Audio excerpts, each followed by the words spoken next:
It's a fascinating coevolution when you look at minerals and life.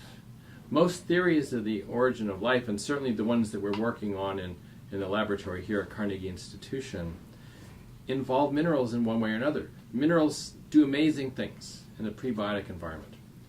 First, minerals can select and concentrate organic molecules on their surface.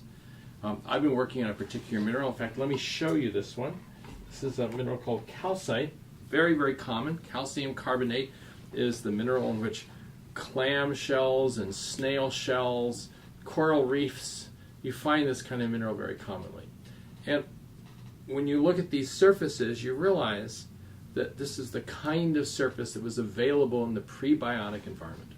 So this would be in the ocean, it would be in shores, you'd have waves splashing up against this and liquids drying on it, or deep under the ocean, you'd have other minerals that were in high temperature, high pressure environments.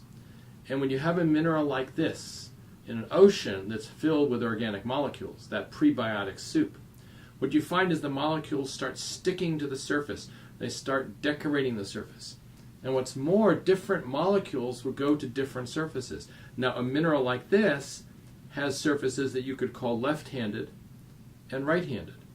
And lo and behold, it turns out that some of those handed molecules that are so important to life, amino acids, the building blocks of protein, they come in left-handed and right-handed forms.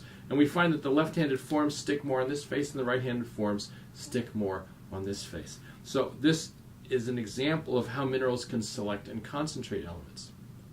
Now, there are other minerals that help catalyze the formation of biomolecules. You put chemicals in a test tube and subject them to the kinds of early Earth conditions of temperature and pressure, and they may not do much. And then as soon as you put common minerals like iron sulfide or pyrite, that's sometimes called fool's gold because it has such a spectacular golden color, pyrite will cause some of these chemical reactions to go very quickly when in the absence of minerals nothing happens. So there's catalysts. And there are other actions as well. You know, minerals can protect molecules because when they go on the surface, they're much less likely to decompose than they are just in water. And sometimes molecules can line up along the cracks and fissures of a mineral surface and perhaps polymerize and form the larger structures that you need for the origin of life. So minerals have tremendous potential to help in the origin of life. But then the amazing thing is, by the same token, once you form life, then life provides environments for new minerals.